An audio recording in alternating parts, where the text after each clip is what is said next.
खबरों की परतों के बीच और उसके आसपास छिपी तमाम बारीकियों को हम एनालाइज कर आपके लिए लेकर आते हैं मिस्टर एनालाइजर। नमस्कार, मैं हूं अजय कुमार। आज हम बात करने जा रहे हैं छठे चरण के मतदान की, क्योंकि 58 सीट्स को लेकर जो मतदान होने जा रहा है 25 तारीख को, उसके लिए प्रचार कल शाम 5 बजे थम जाएगा और इसके साथ ही इस पर विश्लेषण करना भी मुश्किल हो जाएगा। इसलिए हमने सोचा कि क्यों ना आज ये विश्लेषण आपके सामने कर आपको समझाएं और बताएं कि छठे चरण के इस पूरे मतदान के दौर में कहां किसका क्या दांव पर लगा हुआ है। इस पूरी एनालिसिस में मेरे साथ हमारे पॉलिटिकल एडिटर अदिति नागर हमारे साथ रहेंगे। अदिति, बहुत स्वागत है आपका। तो हम आज जो विश्लेषण आपके सामने करने जा रहे हैं उसमें प्रमुखता सबसे पहले हम बात करने जा रहे हैं दिल्ली की 7 लोकसभा की सीटें। इन सभी 7 सीटों पर 25 तारीख को ही मतदान होना है और इसके साथ साथ जो चुनाव प्रचार का एक जबरदस्त आंकड़ा आपके सामने दिख रहा है यह भी हम आपको बताएंगे। साथ ही हम बताएंगे कि उत्तर प्रदेश में 14 सीटों पर मतदान होने जा रहा है, हरियाणा में 10 की 10 सीटों पर मतदान होगा, पश्चिम बंगाल की 8 सीटों पर मतदान होगा, बिहार की 8, उसके साथ साथ उड़ीसा की 6, झारखंड की 4 और जम्मू कश्मीर की 1 सीट बची है अनंतनाग राजौरी, इसके ऊपर भी मतदान होगा और इसके साथ ही जम्मू कश्मीर का मतदान खत्म हो जाएगा। तो जाहिर सी बात है, ये अपने आप में एक ऐसा विस्तृत आंकड़ा हम आपके सामने प्रस्तुत करेंगे जिसमें हम हर पार्टी की स्ट्रेंथ्स, वीकनेसेस और उसके साथ साथ लाइकली सिनेरियो आपके सामने प्रस्तुत करने जा रहे हैं। तो आइए सबसे पहले बात करते हैं दिल्ली की। दिल्ली में क्या हुआ था साहब, लेकिन उसके पहले एक जबरदस्त आंकड़ा आपके सामने साहब देखिए। इसको कहते हैं ना, सस्पेंस बनाए रखना चाहिए। 2019 में 58 सीट्स जो आज मतदान के लिए तैयार बैठी हैं छठे चरण में 25 तारीख को जिस पर मतदान होगा, इसमें से एनडीए के पास 45 सीटें थी, यूपी के पास सिर्फ 1 सीट थी, अन्य के खाते में 12 सीटें थीं।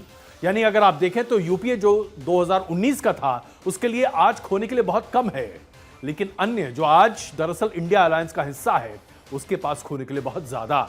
और ऐसे में भारतीय जनता पार्टी को अपना बचाव करना है, अपनी सीटों को बचाना है। जैसा कि मैंने आपको कहा कि हम सबसे पहले शुरुआत कर रहे हैं दिल्ली से, जहां सभी 7 सीटों पर मतदान होने जा रहा है। 7 सीटों पर जो मतदान होगा उसमें अगर आप पहले के आंकड़े देखें तो 2014, 2019 इन दोनों लोकसभा के चुनाव में भारतीय जनता पार्टी ने 7 की 7 सीटें यहां से जीती थीं और वोट परसेंटेज जो निकल कर आया था वो अपने आप पे अप्रत्याशित है, 55% एंड अबव। यानी कि अगर आप 2019 के जो वोट परसेंटेज उसको देखें, 56.86% vote share Bharatiya Janata party का था, कांग्रेस के पास 22.51, आम आदमी पार्टी के पास 18.11। अगर आप आम आदमी पार्टी और कांग्रेस जो कि आज मिलकर चुनाव लड़ रहे हैं और दिल्ली में 3 सीटों पर कांग्रेस और 4 सीटों पर आम आदमी पार्टी का उम्मीदवार है जो कि भारतीय जनता पार्टी के मुकाबले में खड़ा है, तो ऐसे में अगर पिछले चुनाव के आप बेंचमार्किंग करें तो दोनों पार्टियों के वोट शेयर को जोड़ने के बाद भी भारतीय जनता पार्टी तकरीबन 13 से 15% वोट शेयर ज्यादा लेकर आई हुई है। तो क्या ऐसे में भारतीय जनता पार्टी को डेंट बहुत बड़े पैमाने पर पड़ सकता है, इस पर विश्लेषण करें। लेकिन उससे पहले क्या क्या बड़े मुद्दे हैं जो दिल्ली में आज सामने हैं। आम आदमी पार्टी और उसके साथ साथ इंडिया अलायंस को यानी कि कांग्रेस को भी भारतीय जनता पार्टी केजरीवाल के शराब घोटाले के नाम पर जबरदस्त तरीके से घेर रही है। इसके साथ साथ स्वाति मालीवाल की पिटाई का मसला भी बड़ा है, लोगों के मानस पटल पर है और अभी इसकी जांच चल रही है। और उसके साथ साथ अरविंद केजरीवाल के पीए जो कि अभी मुंबई में पहुंचे हुए हैं, पुलिस उनको वहां लेकर गई है ताकि उनके मोबाइल फोन को जो रीफॉर्मेट किया गया है उसके आधार पर तमाम जानकारी हासिल करने की कोशिश की जा रही है। इसके साथ साथ जो आरक्षण की नीति है और उसके साथ साथ संविधान, कई मसले हैं जो कि भारतीय जनता पार्टी इस्तेमाल कर रही है आम आदमी पार्टी और इंडिया अलायंस पर हमला करने के लिए। लेकिन भारतीय जनता पार्टी के लिए यहां पर क्या प्लस और क्या माइनस है। भारतीय जनता पार्टी के लिए प्लस यह है कि वोट शेयर जबरदस्त है, लेकिन एंटी इनकम्बेंसी की जरा सी भी भनक लगने के साथ ही भारतीय जनता पार्टी ने अपने 7 में से 6 सांसदों को बदल दिया है। यानी कि 6 नए चेहरे यहां पर मैदान में हैं। सिर्फ मनोज तिवारी ऐसे हैं जो कि कंटिन्यू किए गए हैं और उनकी सीट पर इसलिए उनको कंटिन्यू किया गया है क्योंकि वहां पर पूर्वांचली वोट बहुत बड़े पैमाने पर है और वो पूर्वांचली सीट पर बहुत ही मुफीद उम्मीदवार के तौर पर सामने हैं। गाना गाना उनका पेशा है और रिंकी के पप्पा तो खैर हैं ही, तो जाहिर सी बात है इसका उनका असर भी पड़ता दिख रहा है। इस सीट पर मुकाबला करने के लिए कांग्रेस पार्टी ने जो ये कांग्रेस के खाते की सीट थी, कन्हैया कुमार को उतारा है जो कि पूर्वांचली हैं, बिहार के रहने वाले हैं। तो बिहार और पूर्वी उत्तर प्रदेश के बहुत बड़ी संख्या में मतदाता इस सीट पर रहते हैं, इसलिए इस सीट को काफी महत्वपूर्ण माना गया है। अब इस नॉर्थ ईस्ट सीट की बात कर लेते हैं अदिति, और यहां पर जो कॉन्फ़िगरेशन है वो अपने आप में बड़ा दिलचस्प है और यह मुकाबला भी दिलचस्प है। 20% से ज्यादा मुसलमान आबादी इस इलाके में है। कन्हैया कुमार जेएनयू से बाहर निकले हैं और यहां पर अपनी राजनीति को प्रखर करने की कोशिश कर रहे हैं। बिहार में हाथ आजमाया लेकिन वहां पर सफलता हाथ नहीं लगी। अभी जेएनयू के कुछ मेरे मित्र मुझे बता रहे थे कि अपने कैंपेन को धार देने के लिए कन्हैया कुमार ने क्राउड फंडिंग का सहारा लिया। और जरा आप सोचिए, 2 दिन के प्रचार बचे हुए हैं और इस 2 दिन के प्रचार के लिए उन्हें 24 घंटे के भीतर तकरीबन 90 लाख रुपए जमा करने में सफलता हासिल हुई। यानी कि बड़े पैमाने पर क्राउड फंडिंग उनको मिल रही है। अब क्या यह समर्थन, क्या यह विश्वास वोट में तब्दील होता है, यह देखने वाली बात होगी। इसके साथ साथ हमने आपको बताया कि मुसलमान आबादी कई सीटों पर बहुत इंपॉर्टेंट है। ईस्ट दिल्ली की सीट पर करीबन 17% मुसलमान आबादी है। आम आदमी पार्टी के कुलदीप कुमार और बीजेपी के हर्ष मल्होत्रा का यहां पर मुकाबला है। और नई दिल्ली सीट पर भी 17% के आसपास मुसलमान आबादी है। यहां पर एक और बड़ी आबादी है जो कि शेड्यूल्ड कास्ट की है। 17% आबादी पूरे दिल्ली भर में शेड्यूल्ड कास्ट की है और नई दिल्ली में शेड्यूल्ड कास्ट की आबादी तकरीबन 20% के आसपास है। यहां पर यानी कि नई दिल्ली सीट पर आम आदमी पार्टी की तरफ से सोमनाथ भारती और भारतीय जनता पार्टी की तरफ से बासुरी स्वराज मैदान में, यानी कि दिलचस्प मुकाबला यहां पर है। अगर मैं एक छोटी सी टिप्पणी अदिति आपकी यहां पर लूं, ये जो दोनों पक्ष अपने अपने तरीके से अपनी अपनी ध्रुवी पर खड़े हैं, आपको लगता है कि यह बराबरी का मुकाबला है या दरअसल इस मुकाबले में काफी रोचक तस्वीरें उभर कर आएंगी? सर, रोचक शब्द से मुझे याद आया कि जो ये छठे चरण का चुनाव है वो उस मोड पर आ चुका है जहां पर जो क्रिकेट मैच नेल बाइटिंग हो चुका होता है, जहां पे आखिरी 2 ओवर में दोनों ही टीम को अपना बेहतर प्रदर्शन दिखाना होता है अगर नतीजे उस तरीके से लाने हो। तो अब उस तरह पे नेल बाइटिंग मैच ही चल रहा है। दूसरी बात है दिल्ली सबसे महत्वपूर्ण है क्योंकि पिछले 2 महीने में जो कुछ भी हुआ वो इन 7 सीटों पर उसकी छाप नजर आनी है। आम आदमी पार्टी ये चाहती है कि ये चुनाव मोदी बनाम अरविंद केजरीवाल हो और आम आदमी चाहती है कि वो जो अंडर करंट जो उनको लग रहा है कि जो इमोशंस का भाव है, हालांकि कोई भी लोकप्रिय नेता जेल जाता है या आता है तो कहीं ना कहीं जमीन पर वो जो उनके समर्थक हैं या पब्लिक है वो जमीन पर दिखती है, पर ऐसा कुछ नजर नहीं आया। वहीं भारतीय जनता पार्टी ने, जैसा आपने बखूबी कहा, कि बिल्कुल रिस्क ना लेते हुए अपने 6 प्रत्याशियों को बदला क्योंकि जमीन पर उनके लिए एंटी इनकम्बेंसी थी। और अभी भी भारतीय जनता पार्टी के शीर्ष नेतृत्व अरविंद केजरीवाल के ऊपर कोई भी बयानबाजी से बच रहा है। तो लबोलुबाब ये है कि अगर वो अंडर करंट इमोशनल फैक्टर बाहर आता है अरविंद केजरीवाल के लिए तो फिर तस्वीर कुछ और होगी। वरना दिल्ली के लोग इतने समझदार हैं और इतने एजुकेटेड हैं पॉलिटिकली कि उनको पता है कि उनको लोकसभा में किसको लाना है और विधानसभा में किसको लाना है। बिल्कुल आपने सही कहा, लेकिन इसके साथ साथ एक और चुनौती है जो इस बार के चुनाव में बड़े पैमाने पर सामने दिखाई दे सकती है। इस बात में कोई दो राय नहीं है कि विधानसभा के चुनाव और लोकसभा के चुनाव को दिल्ली के मतदाता 2 तरीके से देखते हैं। अगर आप साथ साथ भी चुनाव कराते हैं जैसा कि उड़ीसा में होता है, तब भी यहां मतदान का जो एक पूरा पैटर्न है वो बिल्कुल दोनों क्षेत्रों में अलग अलग दिखाई देगा। लेकिन कुछ एक फैक्टर्स हैं जिस पर हमें ध्यान देना चाहिए। सबसे पहले 17% आबादी है दलितों की दिल्ली में और दिल्ली के आसपास के इलाकों में जहां मतदान होना है। ये आबादी आमतौर पर बीएसपी के लिए बहुत मुखर इसका सपोर्ट रहता था, लेकिन 2014 के बाद से शेड्यूल्ड कास्ट वोट्स बड़े पैमाने पर सीधे सीधे भारतीय जनता पार्टी के पास जा बैठा है। उत्तर प्रदेश में, देश के अन्य हिस्सों में हमने ये देखा है कि अब शेड्यूल्ड कास्ट वोट बट रहा है और यह बंटवारा अलग अलग जगहों पर अलग अलग असर डालता हुआ दिखाई दे रहा है। क्या यह बंटवारा दिल्ली में भी होगा? और अगर यह बंटवारा होता है तो इसका फायदा किसको मिलेगा? क्या भारतीय जनता पार्टी इसको पार पा पाएगी? दूसरी तरफ इस बात पर भी हमें ध्यान देना चाहिए कि कांग्रेस और आम आदमी पार्टी एक साथ मिले हुए हैं और उसके साथ साथ 17% से लेकर 21% तक मुसलमान आबादी दिल्ली के तमाम सीटों में है। तो अगर आप 17% दलित आबादी और 17 से 20% मुस्लिम आबादी को एक साथ जोड़ दीजिए तो अपना एक अच्छा वोट बैंक बन जाता है। और उसके साथ साथ पिछड़े वर्ग और यहां पर पूर्वांचली का वोट अलग तरीके से आता है, यानी कि काफी कॉम्प्लेक्स सिनेरियो है। अब इसमें सेंटिमेंट्स की बात निकल कर आती है। भ्रष्टाचार का आरोप अरविंद केजरीवाल पर भारतीय जनता पार्टी बार बार लगा रही है और जेल जा चुके हैं। जेल जाने से संवेदना की एक भाव निकलकर सामने आ रही थी, लेकिन अब बेल पर है तो क्या यह संवेदना होगी या नहीं, जैसा कि अभी अदिति बता रही थी, इसकी संभावनाएं कम होती दिखाई दे रही हैं। इसके साथ साथ जो जमीनी स्तर पर तालमेल है, आम आदमी पार्टी और कांग्रेस के कार्यकर्ता एक दूसरे के मुखालफत करते हुए 2 महीने पहले तक दिख रहे थे, लेकिन जैसे ही ये शीर्ष पर तालमेल बैठा उसके बाद जमीन पर तालमेल बैठा पाना इतना आसान नहीं है। और इसके साथ साथ इस बात को हमें नहीं भूलना चाहिए कि इस पूरे वर्ग में एक बहुत बड़ा वर्ग है, वो है सर्विस क्लास का। सर्विस क्लास का वोट किस तरफ जाएगा, खास करके ग्रेड 3 और ग्रेड 4 एम्प्लॉइज, ये अपने आप में तय करेंगे कि दिल्ली कहां जा रही है। तो दिल्ली बहुत ही रोचक होने जा रही है, इस पर नजर होगी। अब हम बात करते हैं हरियाणा की, क्योंकि हरियाणा इससे भी ज्यादा रोचक होने जा रहा है अदिति, और वो इसलिए क्योंकि हरियाणा में इस बार लड़ाई जबरदस्त है। हरियाणा में 10 की 10 सीटों पर इस बार मतदान होने जा रहे हैं और 25 तारीख को यह तय होगा कि 10 सीटों पर जो मतदान होगा वो वहां क्या होता हुआ दिखाई देगा। 2019 के आंकड़े अभी आपके सामने रखते हैं। भारतीय जनता पार्टी ने 10 सीटें जीती, 58% यहां पर वोट शेयर था। कांग्रेस को एक भी सीट नहीं मिली थी 28% वोट शेयर के साथ। जेजेपी को एक भी सीट नहीं मिली थी तकरीबन 5% वोट शेयर के साथ। लेकिन यहां पर एक वार्निंग, जिसको हम कहते हैं स्टैट्यूटरी वार्निंग। स्टैट्यूटरी वार्निंग क्या है? जाट समुदाय अपने आप को भारतीय जनता पार्टी के साथ 2019 के साथ नहीं देख पा रहा है। उसके साथ साथ जो एंटी जाट वोट है या जो एंटी या अदर देन जाट वोट है वो बड़े पैमाने पर ग्रेविटेट करता हुआ 2014 के बाद से हमने देखा है भारतीय जनता पार्टी के साथ। अब इसके साथ साथ चुनौतियां क्या हैं, सबसे पहले इस पर बात कर लेते हैं।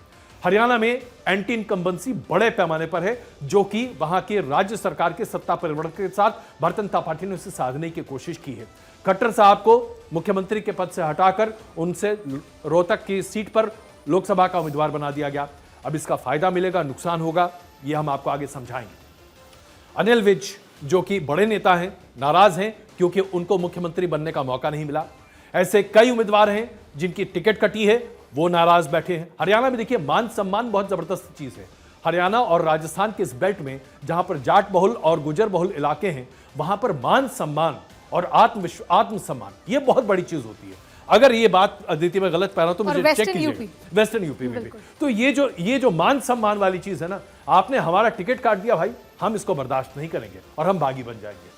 ये स्थिति बनती हुई दिखाई दे रही है। और ऐसे में भारतीय जनता पार्टी के लिए कई तरह की नाराजगियों के साथ साथ एक बहुत बड़ा फैक्टर है किसान की नाराजगी। किसान वर्ग को लेकर आपने बड़े पैमाने पर प्रदर्शन हरियाणा में देखा और भारतीय जनता पार्टी इसे पूरे तरीके से साध नहीं पाई है। क्या उसका असर इस बार नहीं दिखेगा? और इसके साथ साथ पूरे जाट जो समुदाय है उसमें अग्निवीर स्कीम ने आग लगा दी है। और वो इसलिए क्योंकि जाट समुदाय में बड़ी संख्या है ऐसे लोगों की जो सेना में भर्ती होते हैं। उनको पता होता है कि उनका करियर निश्चित है, अगले 30 साल तक डट कर काम करना है। उसके बाद ताऊ घर पर बैठेगा और डंडा लगाएगा। लेकिन आज ताऊ डंडा नहीं लगा पा रहा क्योंकि उसको 5 साल के बाद फिर से नौकरी ढूंढनी पड़ती है और ये बहुत बड़ी समस्या है। अदिति, ये जो तमाम चुनौतियां हम सामने देख रहे हैं, इससे हरियाणा की राजनीति कैसे प्रभावित हो रही है? क्योंकि कांग्रेस के बारे में अभी मैंने कोई टिप्पणी नहीं की है, कांग्रेस का पत्ता मैं बाद में खोलूंगा। बिल्कुल, जैसा कहा कि हरियाणा आपने कहा रोचक है, आपने कहा कि एंटी इनकम्बेंसी से बचने के लिए या उसको न्यूट्रलाइज करने के लिए सरकार बदल दी। तमाम चीज के साथ जो सबसे बड़ा फैक्टर है यहाँ पर कि कांग्रेस जिस पर दाव लगा रही है वो है कि वहां पर जाट प्लस मुस्लिम कंसोलिडेट होके कांग्रेस के साथ आ जाएं और वर्सेस ऑल हो। लेकिन सबसे बड़ा सवाल है कि क्या वर्सेस ऑल एकजुट होगा अजय सर? और ऐसे में एससी वोट बैंक क्या एक साथ भारतीय जनता पार्टी के साथ आएगा या नहीं, ये एक सबसे बड़ी बात है कि इन 10 सीटों पे किस तरीके के नतीजे आएंगे। अगर एससी वोट बैंक स्प्लिट होता है तो नतीजे अलग होंगे और एससी वोट बैंक एक साथ भारतीय जनता पार्टी के साथ आ जाता है तो बहुत रोचक मुकाबला होगा। एक तरफ जाट प्लस मुस्लिम और दूसरी तरफ वर्सेस ऑल का मुकाबला। सर अगर मैं गलत हूं तो बताइएगा। नहीं, बिल्कुल सही है, लेकिन इस आकलन में मैं थोड़ा सा और जैसे कहते हैं तड़का लगा देता हूं। देखिए, अभी तक जो पारंपरिक तरीके से हरियाणा में जो चुनाव होते चले आ रहे थे, 2014 के पहले की बात मैं कर रहा हूं, जहां पर कांग्रेस का वर्चस्व बड़े पैमाने पर वहां दिखाई देता था, या फिर आपने चौटाला परिवार का वर्चस्व बड़े पैमाने पर देखा। जाट राजनीति ही हरियाणा को डिफाइन करती दिखाई देती थी और वो इसलिए क्योंकि जब आप जाट पॉपुलेशन के साथ साथ 17 से 20% के आसपास मुसलमान आबादी मिला देते हैं और उसके साथ साथ जाटों का प्रभाव इतना जबरदस्त था कि शेड्यूल्ड कास्ट का एक बहुत बड़ा हिस्सा, शेड्यूल्ड कास्ट करीबन 26% के आसपास हरियाणा में, शेड्यूल्ड कास्ट का एक बहुत बड़ा हिस्सा जाट जिस तरफ मतदान करते थे उसी तरफ मतदान करता हुआ दिखाई देता था। और इसी कॉम्बिनेशन पर चाहे कांग्रेस या फिर चौटाला परिवार अपनी राजनीति को आगे पीछे करता हुआ दिखाई देता था। ये कॉम्बिनेशन 2014 में भारतीय जनता पार्टी ने तोड़ दिया। शेड्यूल्ड कास्ट पूरे तरीके से भारतीय जनता पार्टी के पास आ गया। जो आप देख रहे हैं मुसलमान वोट, वो बिखरा हुआ दिखाई दिया 2014 में। 2019 में कंसोलिडेट हुआ, लेकिन बहुत ज्यादा उसके नतीजे सामने नहीं आ पाए, कम से कम लोकसभा में तो सामने नहीं आ पाए। इसलिए इस बार जो चुनौती है वो सबसे बड़ी ये है कि क्या मुस्लिम वोट बैंक पूरे तरीके से एकजुट होकर मतदान करेगा। खास करके जब हम बात करते हैं गुरुग्राम, नूह, उसके आसपास के तमाम क्षेत्र में जहां पर मुस्लिम आबादी बहुत बड़ी आबादी है और डोमिनेटिंग फैक्टर है। यहां पर हमें इस बात को याद रखना चाहिए कि ध्रुवीकरण की राजनीति को आग और हवा देने के लिए वहां पर धार्मिक हिंसा भी हुई है। इसके साथ साथ गौरक्षक बड़ी भूमिका यहां पर निभाते रहे हैं। 11 लोगों की मृत्यु, अल्पसंख्यक लोगों की मृत्यु यहां पर गौरक्षक कैंपेन की वजह से हुई है, जिसका असर मुसलमान आबादी पर बड़े पैमाने पर है और वो कंसोलिडेटेड वोट बैंक की तरह काम कर रहे हैं। जहां तक रही बात शेड्यूल कास्ट की, शेड्यूल कास्ट में भी हरियाणा में इस बार दो फाड़ होता हुआ दिखाई दे रहा है। और अगर भारतीय जनता पार्टी अब शेड्यूल कास्ट की इस पूरे चंक को मैनेज कर पाती है तो फिर आप वही देखेंगे जो आपने 2014 या 2019 में देखा। लेकिन अगर शेड्यूल कास्ट बढ़ गया तो हरियाणा में भारतीय जनता पार्टी के लिए मुश्किलें बढ़ सकती हैं, क्योंकि जाट ने पहले से तय कर लिया है कि भारतीय जनता पार्टी के साथ वो जाने के लिए तैयार नहीं है। जिसका एक छोटा सा एग्जाम्पल आपके सामने रखता हूं। आप गुड़गांव की बात करते हैं, इंद्रजीत राव वहां पर भारतीय जनता पार्टी के उम्मीदवार हैं।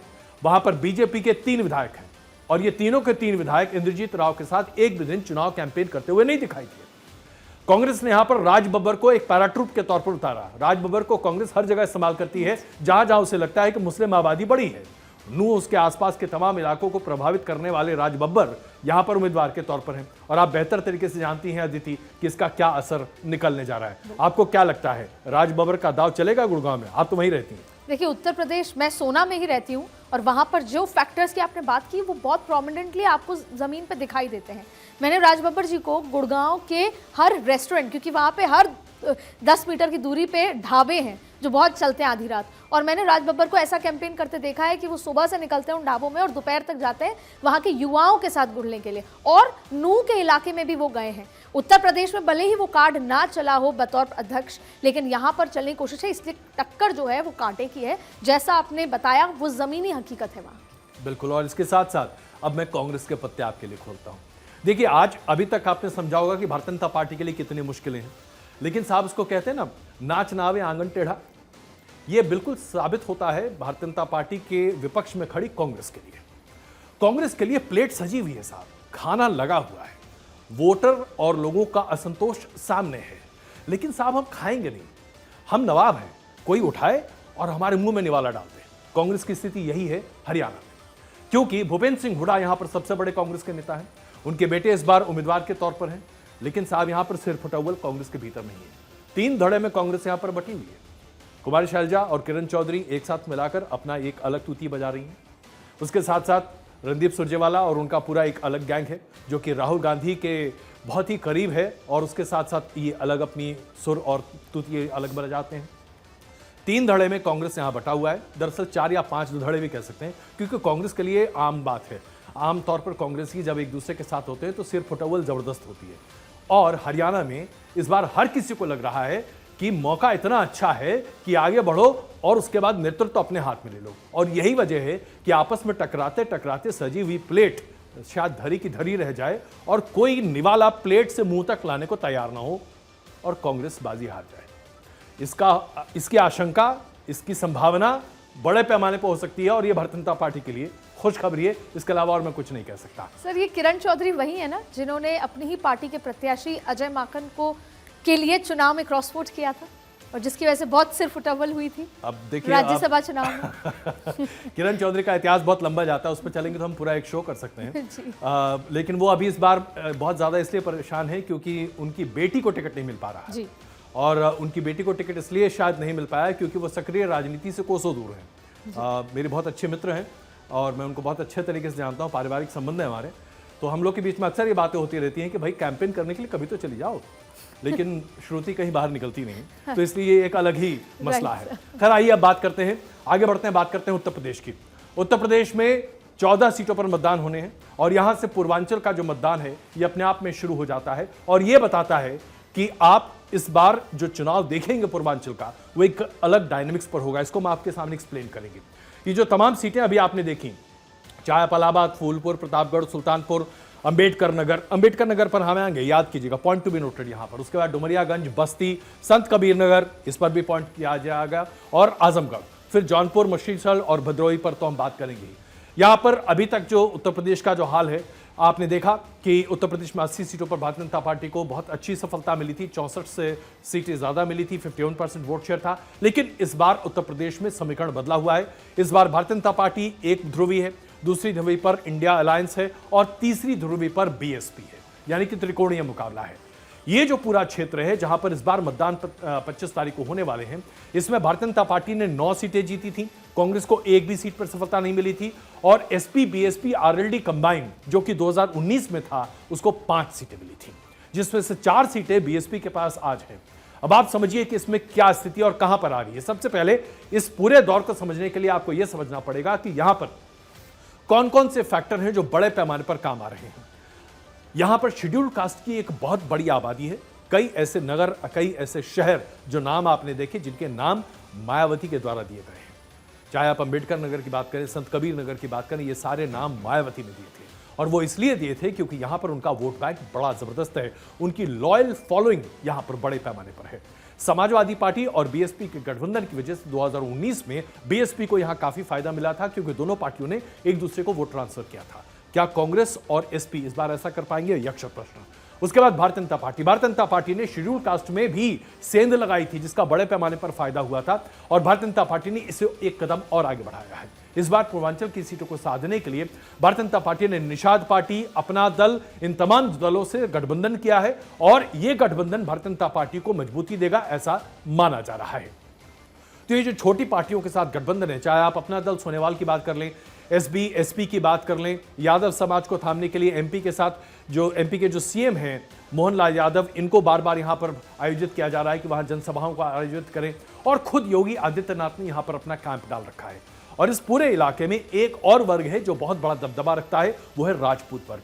अभी तक ऐसा माना जा रहा था कि राजपूत वर्ग शायद नाराजगी अपनी व्यक्त कर रहा था भारतीय जनता पार्टी के साथ, लेकिन गुजरात के चुनाव के बाद हमने यह स्पष्ट देखा कि राजपूत वर्ग की नाराजगी बड़े पैमाने पर कम होती दिखाई दी, खास करके जब आप धनंजय या इस तरह के तमाम नेताओं की बात करें जो कि अपना समर्थन आज पूरे तरीके से भारतीय जनता पार्टी के साथ रख चुके हैं। ऐसी स्थिति में अब कहां कहां क्या होने जा रहा है, तो सबसे पहले मैं यहां पर आपके सामने कुछ एक नेताओं के नाम रख रहा हूं। मेनका गांधी, सुल्तानपुर, जबरदस्त सीट है, यहां पर हर तरह की संभावनाएं हो सकती हैं। मेनका गांधी जानबूझकर इस सीट को आगे बढ़ाना चाहती है, उनके लिए 9वां मौका है। यह शायद उनके करियर का एक बहुत बड़ा मुकाम भी होगा। बेटे को टिकट नहीं मिला, इसलिए सुल्तानपुर में जो मुस्लिम आबादी है उसके साथ भी पूरे तरीके से तालमेल मिलाकर आगे चलने की बात कर रही है। कृपाशंकर सिंह पैराट्रूप हुए उम्मीदवार हैं, मुंबई में रहते थे, वहां पर राजनीति करते थे, लेकिन अब इन्हें यहां पर मौका मिला है। कृपाशंकर सिंह को धनंजय सिंह का समर्थन मिल गया है, इसलिए उम्मीद है कि इनको फायदा होता हुआ दिखाई देगा। उसके बाद एक और व्यक्ति हैं दिनेश लाल निरवा, ये अपने आप में बहुत जबरदस्त इनकी भी बात है। और धर्मेंद्र यादव आजमगढ़ से उम्मीदवार हैं, ये तय करेगा कि इस बार यादव परिवार, यादव कुनबा कितने बड़े पैमाने पर अपनी साख यहां पर बचाता है। तो बीजेपी के निरहुआ यहां पर सामने है, गाना गाकर तो लोगों को लुभा लेते हैं, लेकिन क्या इस बार मतदान पर उनको फायदा मिलता हुआ दिखाई देगा, यह अपने आप में बड़ा सवाल है। इसके साथ साथ मैंने आपसे कहा कि कुछ एक सीटें हैं, जैसे कि अब अंबेडकर नगर की बात करूं, संत कबीर नगर की बात करूं, ये तमाम सीटें ऐसी हैं जहां पर 34% के आसपास शेड्यूल कास्ट की आबादी है। ये आबादी बड़े पैमाने पर मायावती के समर्थन में खड़ी रही है, क्योंकि माफ कीजिए जाटव आबादी तकरीबन 16% यहां पर है, जो कि पूरे तरीके से डेडिकेटेड है मायावती के लिए। तो इस बार जो एक्स फैक्टर है अदिति, वो मायावती है। मायावती, बीएसपी क्या इस बार अपना कमाल दिखाएंगी, किसका वोट काटेंगी, यह महत्वपूर्ण है। भारतीय जनता पार्टी के लिए यही एक्स फैक्टर एक शांति का विषय है। पहले तो ये समझते हैं कि 27 सीटों पर चुनाव बचा है, जिसमें से 14 सीटों पे इस बार है। ऐसे में ये पूर्वांचल वो इलाका है जहां पे भारतीय जनता पार्टी दम भरकर विकास की बात करती है कि हमने फ्लाईओवर, सड़कें, विकास का सारा काम इस पूर्वांचल इलाके में जबरदस्त किया। तो एक ये फैक्टर है जिस पे भारतीय जनता पार्टी बात कर रही है। लेकिन जैसा आपने बहुत अच्छे से समझाया डिटेल में कि यहाँ पर हर सीट पर अपने जातीय समीकरण है, यानी जातीय पॉलिटिक्स बहुत हावी। अब 2024 का चुनाव ठीक वैसा ही है जैसे 2014 में हुआ था। 19 में जैसे अभी आपने समझाया कि सपा बसपा साथ थे, लेकिन 14 में बसपा अलग लड़ी थी, सपा अलग लड़ी थी, बीजेपी अलग लड़ी थी। तो जैसे बसपा का बहुत बड़ा रोल है, भारतीय जनता पार्टी ये बात मान रही है कि वो वापस 8 में से 14 में से 8 सीटें भारतीय जनता पार्टी के पास है, वो वापस 12-13 के करीब तब हो पाएगी जब बसपा वोट काटेगी सपा का। क्योंकि 19 में बसपा सपा साथ थे। तो अगर वोट काटती है सपा का तो फायदा होगा भारतीय जनता पार्टी का। यहां पर इंडिविजुअल हर सीट पे जातीय समीकरण बेहद महत्वपूर्ण है, लेकिन भारतीय जनता पार्टी एक बार फिर जब वो 370 या 400 पार की बात करती है तो इन 14 सीटों पे से बहुत उम्मीद लगाए बैठी। बिल्कुल, और इस पर एक छोटी टिप्पणी और मैं करता चलूं इससे पहले कि हम बंगाल की तरफ चलें। शेड्यूल कास्ट वोट पर इस बार यह भी देखना पड़ेगा कि जो रिजर्वेशन और कॉन्स्टिट्यूशन में बदलाव को लेकर जो तमाम चर्चाएं चुनाव के दौरान हुई हैं उसका इंपैक्ट कितना पड़ता है, क्योंकि जो जाटव वोट है अगर वो मायावती के साथ पूरे तरीके से रहा तो 16% के आसपास जो आबादी है कई सीटों पर, या 13% के आसपास कह लें, वो तो मायावती के पास जाने की उम्मीदें दिख रही हैं। लेकिन जब संविधान के तहत आरक्षण पर सवाल होता दिखेगा और ये खतरा दिखेगा तो ये किस करवट बदलेगा, ये उत्तर प्रदेश की राजनीति में एक निर्णायक मोड़ है और इसका असर आने वाले विधानसभा चुनाव में भी पड़ेगा जो 2027 में है। कुल मिलाकर शेड्यूल कास्ट का वोटिंग पैटर्न और मुसलमानों का एकजुट होना किस तरीके से कारगर होगा यह बताएगा कि 4 तारीख को हम किस मुद्दे पर कैसे बहस करते दिखेंगे। आइए बात करते हैं पश्चिम बंगाल की। पश्चिम बंगाल में जिन सीटों पर मतदान होना है, तामलुक, कांथी, घाटल, झारग्राम, मेदिनीपुर, पुरुलिया, बांकुरा, विष्णुपुर, ये सीटें अपने आप में बहुत महत्वपूर्ण हैं। बंगाल में 42 सीटें हैं जिसमें से लगभग आधी सीटों पर मतदान हो चुका है। तृणमूल कांग्रेस ने 22 सीटें और उसके साथ साथ भारतीय जनता पार्टी ने 18 सीटें 2019 में जीती थी। क्या भारतीय जनता पार्टी ने 2019 में अपना बेस्ट परफॉर्मेंस सामने रख दिया था? यह अब तय होने वाला है, और वो इसलिए क्योंकि तकरीबन 18 सीटों पर मतदान हो चुका है और अब बाकी के बचे 2 चरण में बाकी सीटों पर मतदान होना है। ये जो पूरा फेज है, इस फेज में आप देखिए भारतीय जनता पार्टी का बहुत कुछ दांव पर है। 8 में से 5 सीटें भारतीय जनता पार्टी ने 2019 में जीती थी। टीएमसी को 3 सीटों पर सफलता मिली थी 2019 में, 8 सीटों पर, जैसा कि हमने आपको बताया। और ये जो पूरा बेल्ट है इसमें अब क्या क्या महत्वपूर्ण मुद्दे हैं, सबसे पहले आपको समझना जरूरी है कि यहां का जो डेमोग्राफिक कॉम्पोजिशन है वो क्या है। बड़े पैमाने पर इस इलाके में कोलकाता और उसके आसपास से जो सैटेलाइट टाउन्स जिनको हम कहते हैं, यहां पर पार्टीशन के बाद से बांग्लादेश से बड़े पैमाने पर लोग यहां पर आए शरणार्थी के तौर पर। उसके बाद 71 वॉर के बाद और भी बड़ी संख्या में शरणार्थी के तौर पर लोग आए।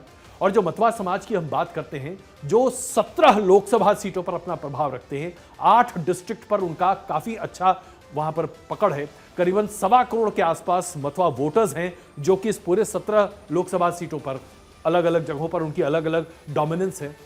इसको देखते हुए भारतीय जनता पार्टी ने 2019 में 2 बातें कही थी। एक, सीएए को लागू करेंगे, कानून लेकर आएंगे। दूसरा, एनआरसी करेंगे। आप देखिए 2019 के बाद से भारतीय जनता पार्टी ने एनआरसी के मुद्दे पर चुप्पी साध ली। आज भी भारतीय जनता पार्टी ने एनआरसी के मुद्दे पर कुछ नहीं कहा है, लेकिन सीएए को लागू करके उसे कार्यान्वित करके 14 लोगों को, माफ कीजिए 300 लोगों को पहले सर्टिफिकेट दिया जा चुका है और अब ये लोग सामने आ चुके हैं। अब इसके विरोध में ममता बनर्जी क्या कर रही है? ममता बनर्जी ने देखिए इस कैंपेन को किस तरीके से बदला, और इसको मैं फुटबॉल की टर्मिनोलॉजी में एक बार फिर लेता हूं, इसको कहते हैं साइड पास। ममता बनर्जी कहा सबसे पहले तो सीएए की मुखालिफत करते नहीं, यह कानून बेकार है, इससे कोई फायदा नहीं होने वाला। लेकिन उसके बाद उन्होंने क्या किया, इस कानून से जिन 300 लोगों को सर्टिफिकेट भारतीय होने का मिला है, ये 300 लोग अफगानिस्तान से आए लोग थे साहब, ये अफगानी लोग हैं, ये बांग्लादेशी नहीं है। आप समझिए इसका मतलब क्या है। मतलब यह है कि जो बांग्लादेश से आए लोग हैं, जो शरणार्थी जिनकी संख्या 95% है, उनको कोई फायदा नहीं हुआ है। और इस बात को वो बनाना चाह रही हैं क्योंकि जो सीएए कानून है उसमें एक क्लॉज है जो कि तमाम मतवा समाज के लिए आज परेशानी का सबब है। क्लॉज ये है कि आपको ये प्रूव करना पड़ेगा कि आप अनडिवाइडेड इंडिया के रेजिडेंट थे। या तो आपके पास पासपोर्ट होना चाहिए, राशन कार्ड होना चाहिए, या कोई ऐसा कागज होना चाहिए जो ये बताए कि आप बांग्लादेश के निवासी थे और आप शरणार्थी हैं। अब इस समाज की दिक्कत यह है कि जब यह भागकर वापस हिंदुस्तान आई तो हिंदुस्तान आने के साथ ही इसने बांग्लादेशी होने के अपने सारे कागज और दस्तावेज गायब कर दिए। अब यह प्रॉब्लम है और इसी को बना रही है ममता बनर्जी। इसलिए इसको मैं कहता हूं साइड किक। जो ये स्विंग स्टेट्स जिनमें ये वेस्ट बंगाल अपने आप में बड़ा आदि थी, तो ये एक बड़ा फैक्टर है। और ममता बनर्जी का कैंपेन अपने आप में जबरदस्त है। संदेश खाली के मुद्दे को भी उठा रही हैं और यहां पर एक तरह से कह सकते हैं कि बराबरी का शोर है, कोई कम नहीं है एक दूसरे से, कोई कम नहीं है एक दूसरे से, क्योंकि ममता बनर्जी बहुत बखूबी समझ गई हैं, चाहे वो विधानसभा थे चाहे लोकसभा, कि भारतीय जनता पार्टी से अगर लड़ना है राजनीतिक लड़ाई उनके पिच पे ही जाकर करनी होगी, इसलिए साइड पास उन्होंने कई बार किया है। उन्होंने विधानसभा चुनाव में भी कई बार किया है, और यहाँ तक कि संदेश खाली के मुद्दे पर भी जिस तरह से वीडियोस बाहर आए, तमाम चीज़ें हुई, वो भी शायद इस टर्मिनोलॉजी में कहेंगे तो शायद गलत नहीं होगा सर।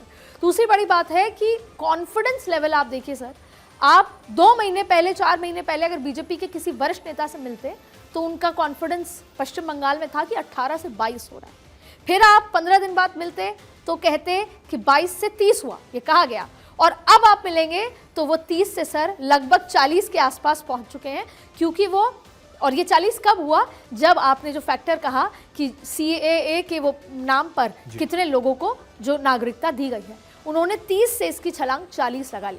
यानी इस बात का अंदाजा लगाया जा सकता है कि भारतीय जनता पार्टी 400 पार के इस फैक्टर में पश्चिम बंगाल पे कितनी डिपेंडेंट है। इसलिए NRC का मुद्दा अभी नहीं चाहती भाजपा बात करे, ममता बनर्जी वही बातें कर रही हैं जिससे ये जो सर्टिफिकेट दिए गए हैं उस बात की काट हो सके। बिल्कुल, तो ममता बनर्जी NRC के मुद्दे पर बार बार सवाल उठा रही हैं और वो कह रही हैं, देखिए अभी CAA लागू कर दिया है, अब इसके बाद NRC भी लागू करेगी जी। इस फेज में एक और महत्वपूर्ण व्यक्ति जो भारतीय जनता पार्टी से जुड़े, TMC को छोड़कर, शुभेंदु अधिकारी, उनके और पूरे परिवार के राजनीतिक भविष्य का भी निर्धारण हो जाना है, क्योंकि उनका परिवार 2 सीटों पर इस बार उम्मीदवारी अपने साथ लेकर आ रहा है।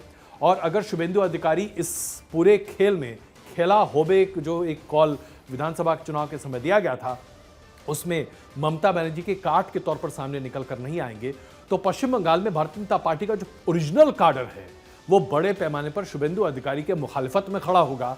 और जहां तक मेरी जानकारी या खबरें हैं, शुभेंदु अधिकारी इस बात की तैयारी भी कर रहे हैं कि अगर कहीं कोई गड़बड़ हुई, खास करके उनके प्रभाव वाले इलाके में, तो खुद अपनी पार्टी तैयार कर लेंगे। इस बात की जानकारी भारतीय जनता पार्टी को भी है, इसलिए एक बहुत ही टाइट लीश पर शुभेंदु अधिकारी को भी रखा गया है। तो अभी तक हमने आपको कई राज्यों की बात की, लेकिन एक बहुत ही महत्वपूर्ण राज्य और उसकी सबसे महत्वपूर्ण सीट अनंतनाग, जी हां, जम्मू कश्मीर की हम बात कर रहे हैं। जम्मू कश्मीर में जिस बड़े पैमाने पर मतदान देखने को मिला है, ये अपने आप में उत्साहवर्धक है, और ये इसलिए क्योंकि 2019 5 अगस्त के बाद से जम्मू कश्मीर की फिजा में जो तब्दीली आई है वो बताती है कि जम्मू कश्मीर में लोग कितने उत्साह के साथ इस बार मतदान कर रहे हैं। 5 सीटों में से आखिरी सीट बची है जिस पर मतदान होना है, अनंतनाग रजौरी, और यहां से जो उम्मीदवार खड़ी है महबूबा मुफ्ती, वो अपने आप में सुर्खियां बटोर रही है। महबूबा मुफ्ती ने शुरू से ही इस पूरे कैंपेन को इस तरीके से देखा कि कैसे इसे एंटी बीजेपी, एंटी इंडिया बनाया जाए, और उन्होंने बीजेपी और इंडिया में कोई फर्क नहीं माना। और यही वजह है कि महबूबा मुफ्ती हर चीज पर यह देखती हैं कि कैसे केंद्र सरकार उनके लिए परिस्थितियां विषम करती जा रही हैं।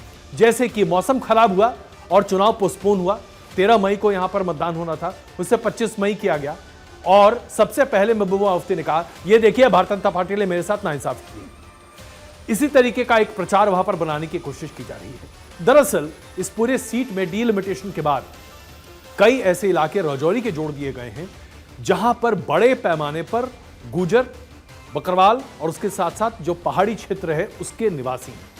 ये कोर वोटर नहीं है महबूबा मुफ्ती के, लेकिन चूंकि साउथ कश्मीर उनका कोर वोट है, इसलिए उन्होंने यहां से अपनी उम्मीदवारी रखी। अब मुश्किल यह है कि पत्थरबाजी का जमाना तो चला गया साहब, वो गिव एंड टेक भी खत्म है, तो अब वोट कौन देगा? वोट विकास के नाम पर हो रहा है, वोट तरक्की के नाम पर हो रहा है, और यहीं पर दिक्कत है महबूबा मुफ्ती की, क्योंकि फंडामेंटलिज्म और उसके आधार पर सेक्टेरियनिज्म के नाम पर वोट नहीं मिलने वाला। और इसमें भारतीय जनता पार्टी की तरफ से जो केंद्र सरकार ने एक बड़ी पहल की कि जो पहाड़ी दर्जा होता है वो अपने आप में बढ़ा दिया गया, और इससे जो गुर्जर समाज है उसके साथ साथ जो बकरवाल समाज है उसको भी काफी फायदा मिलता हुआ दिखाई दिया। यानी कि धरातल पर जब आप देख रहे हैं तो जो महबूबा मुफ्ती का वोट बैंक है वो इतना श्रिंक हो चुका है कि दिक्कत है। अब प्रॉब्लम यह है महबूबा मुफ्ती की कि भारतीय जनता पार्टी ने यहां पर अपना कोई उम्मीदवार नहीं उतारा। अब अदिति इस पर भी नाराज है, वो कहती देखिए इसमें भी भारतीय जनता पार्टी ने साजिश की है, प्रॉक्सी कैंडिडेट से खड़ा कर मुझे हराने की कोशिश कर रही है। मतलब सब कुछ उन्हीं के लिए है। बिल्कुल, और वो तो ये कह रही हैं कि पूरा सरकारी तंत्र मेरे ही खिलाफ दिल्ली में बैठकर तय कर रहा है और यहाँ पर मेरे खिलाफ चीजें हो रही हैं। तो ये उनका कॉन्फिडेंस लेवल और ज़मीन की हकीकत बताता है। लेकिन एक सवाल है, जब इतना अच्छा वोटिंग परसेंटेज है, जमहूरियत का बात होती है, कश्मीरियत की बात होती है, लोकतंत्र जिंदा होने की बात करती है, प्रधानमंत्री जी भी कहते हैं कि बहुत अच्छा वोटिंग टर्नआउट है, तो भारतीय जनता पार्टी का ये चुनाव रेफरेंडम का चुनाव होता, लेकिन भारतीय जनता पार्टी ने इस चुनाव से दूरी रखी। ये एक सवाल लगातार पॉलिटिकल कॉरिडोर में घूम रहा है। बिल्कुल, लेकिन इसमें देखें तो अगर आप बहुत ही ब्रॉडर पर्सपेक्टिव से, मैक्रो पर्सपेक्टिव से देखें तो भारतीय जनता पार्टी ने बहुत ही सोच समझकर अपना उम्मीदवार घाटी के 3 सीटों पर नहीं रखा। और वो इसलिए क्योंकि अगर आप इतिहास के पन्ने पलटिए, 1948 के बाद से जब जम्मू कश्मीर में मतदान हुआ, यही आरोप लगा कि केंद्र में सत्तारूढ़ पार्टी सिक्योरिटी फोर्सेस का इस्तेमाल करके मतदान अपने पक्ष में करा लेती है। अगर आज भारतीय जनता पार्टी का उम्मीदवार घाटी में होता तो क्या ये आरोप तमाम जम्मू कश्मीर की स्थानीय पार्टियां नहीं लगाती? इस आरोप से बचने का सबसे अच्छा उपाय क्या है? हमने उम्मीदवार ही नहीं खड़े किए। आप आपस में लड़ लीजिए भाई, तय कर लीजिए आप यहां पर कौन उम्मीदवार है। और सबसे बड़ी बात यह है कि जम्मू कश्मीर के जो तमाम फंडामेंटलिस्ट पार्टीज थी, यानी कि मुस्लिम लीग जैसी पार्टी भी अब सरकार से निहोरा करने लगी हैं, गुहार लगाती हैं, साहब हमें भी चुनाव में हिस्सा लेने का मौका दे दो, हमें भी वोट देने की आज़ादी दे दो, हमारे ऊपर से बैन हटा दो। ये है धारा 370 के निष्क्रिय किए जाने की ताकत। आइए बात करते हैं बिहार की। जी हां, बिहार का एनालिसिस इसलिए बहुत महत्वपूर्ण है क्योंकि बिहार में इस बार जो मतदान हो रहा है वो किसी हवा, वेव या किसी भी अन्य बात को लेकर नहीं, सिर्फ और सिर्फ कास्ट कॉम्बिनेशन और परम्यूटेशन पर है। बिहार की जिन सीटों पर मतदान है, वाल्मीकि नगर, पश्चिम चंपारण, पूर्वी चंपारण, शिवहर, वैशाली, गोपालगंज, सिवान और महाराजगंज, ये सभी सीटें नेपाल और उसके आसपास की लगी हुई सीटें हैं, जहां पर सबसे पहले तो घुसपैठ की बड़ी समस्या थी, जो कि अभी भी बड़ी होती चली जा रही है। भारतीय जनता पार्टी और एनडीए ने यहां पर 39 सीट्स जीती थी। समीकरण बदला जरूर है, लेकिन यहां पर अब एक नया कॉम्बिनेशन दिख रहा है जिसमें आरजेडी और कांग्रेस अपने आप को बहुत उत्साहित देख रही है। आरजेडी और कांग्रेस के पास 30% वोट शेयर पिछले बार था और 1 सीट हाथ लगी थी। जिन सीटों पर मतदान होना है, अभी 8 सीटों पर, ये सभी 8 सीटें भारतीय जनता पार्टी और एनडीए गठबंधन के पास हैं। इनमें से 7 सीटों पर इंडिया बनाम एनडीए का सीधे मुकाबला होने जा रहा है। इस छठे चरण में जेडीयू के लिए यह अग्नि परीक्षा है, और वो इसलिए क्योंकि ज्यादातर जेडीयू का वोट बैंक यहीं पर है। इस पूरे क्षेत्र में इकोनॉमिकली बैकवर्ड्स और अति पिछड़ा वर्ग की आबादी कहीं ज्यादा है। शेड्यूल कास्ट की आबादी 20% से ज्यादा है। अति पिछड़ा वर्ग की आबादी यानी ओबीसी में भी जो अति पिछड़ा वर्ग जिसको कहते हैं, उसकी आबादी तकरीबन 14% है। कुल मिलाकर अगर आप देखें तो 35% के आसपास की आबादी ऐसी है जो कि जेडीयू को बड़े पैमाने पर मतदान करती रही है। अब यहां पर भारतीय जनता पार्टी के लिए एक समस्या है। नीतीश कुमार के बार बार पलटी मारने से जो पलटू राम का टैग उनके ऊपर लगा है, उसने बड़े पैमाने पर इस बार जेडीयू की उम्मीदों पर डेंट मारा है। और अभी आप अदिति वहां से वापस आएंगे प्रधानमंत्री का इंटरव्यू कर जाहिर सी बात है इसका इंसाइट आपसे लेंगे और समझेंगे कि इसका क्या मतलब है। एनडीए ने जो लाभार्थी वर्ग वहां पर तैयार किया, वो अपने आप में 2014 के बाद से बीजेपी और एनडीए गठबंधन के साथ लगातार रहा और जातीय समीकरण भी सामने रहा। लेकिन अब लाभार्थी वर्ग की उम्मीदें बढ़ गई हैं। वो कहते हैं ना, पहले आप उंगली पकड़ाइए, फिर आदमी पहुंचे तक पहुंचता है और फिर सीधे कंधे से होता हुआ सर पर बैठ जाता है। तो जाहिर सी बात है, जब आपने इस बात की पुष्टि कर दी कि अगले 5 साल तक आपको 5 किलो अनाज प्रति व्यक्ति प्रति परिवार मिलेगा, तो अब 5 से नहीं 10 किलो की उम्मीद चाहिए। नौकरी भी पूरी सरकारी चाहिए, क्योंकि बिहार में सरकारी नौकरी चपरासी की भी हो, उसके लिए पीएचडी का उम्मीदवार खड़ा हो जाता है साहब। तो ये तमाम दिक्कतें वहां पर हैं जो जेडीयू के खिलाफ जाती हुई दिखाई दे रही हैं, और इसका अच्छा खासा असर भारतीय जनता पार्टी के प्रोस्पेक्ट्स पर पड़ सकता है। अदिति, आप क्या कहेंगे? जब हम बात करते हैं कि बिहार में तमाम दल मेहनत कर रहे हैं, बिहार पॉलिटिकली बहुत महत्वपूर्ण है, लेकिन फिर भी वोटिंग परसेंटेज ज़्यादा क्यों नहीं है, तो इसका जवाब बहुत ज़्यादा डिफिकल्ट नहीं है। जब मैं ज़मीन पर गई तो पहले, दूसरे, तीसरे, चौथे जिस भी व्यक्ति से मिली, वो उसका जवाब मुझे ऑटोमेटिकली मिल गया। बहुत ज़्यादा उत्साहित नहीं है वहाँ का वोटर, और जिसके बहुत सारे कारण हैं, उनमें से कुछ कारण अभी आपने कहे। लेकिन अब आपने कहा कि ज़्यादातर एनडीए वर्सेस यूपीए या एनडीए वर्सेस इंडिया गठबंधन है। सबसे बड़ी बात है कि यहाँ पर स्टेक पर है जेडीयू। आपने ईबीएस का जिक्र किया, एक्सट्रीमली बैकवर्ड क्लास, ये वो फैक्टर है जिसकी वजह से Bharatiya Janata party and time पर नीतीश कुमार को अपने पाले में लाए। उसके बावजूद जब इतनी बयानबाजी हो चुकी थी, उसके बावजूद भी नीतीश कुमार आए और इंडिया गठबंधन का सारा तालमेल बिगड़ा।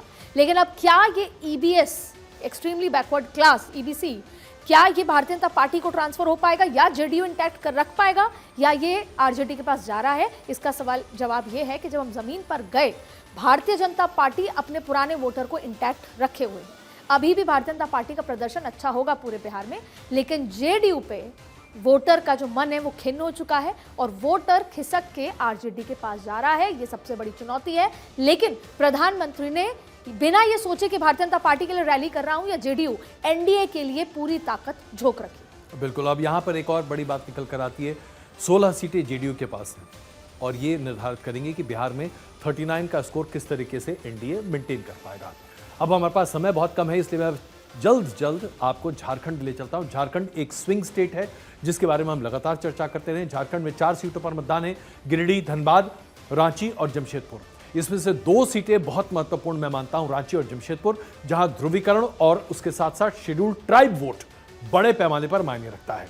एनडीए ने 12 सीटें यहां पर जीती थी, 56% वोट शेयर के साथ यूपीए को 2 सीटें मिली थी। लेकिन इस बार एक और बड़ा फैक्टर है, हेमंत सोरेन का जेल में रहना, बेल नहीं मिलना और कल्पना सोरेन का कैंपेन पर बाहर उतरना और उसके साथ साथ उम्मीदवार के तौर पर भी खड़ा होना विधानसभा के लिए, उपचुनाव के लिए।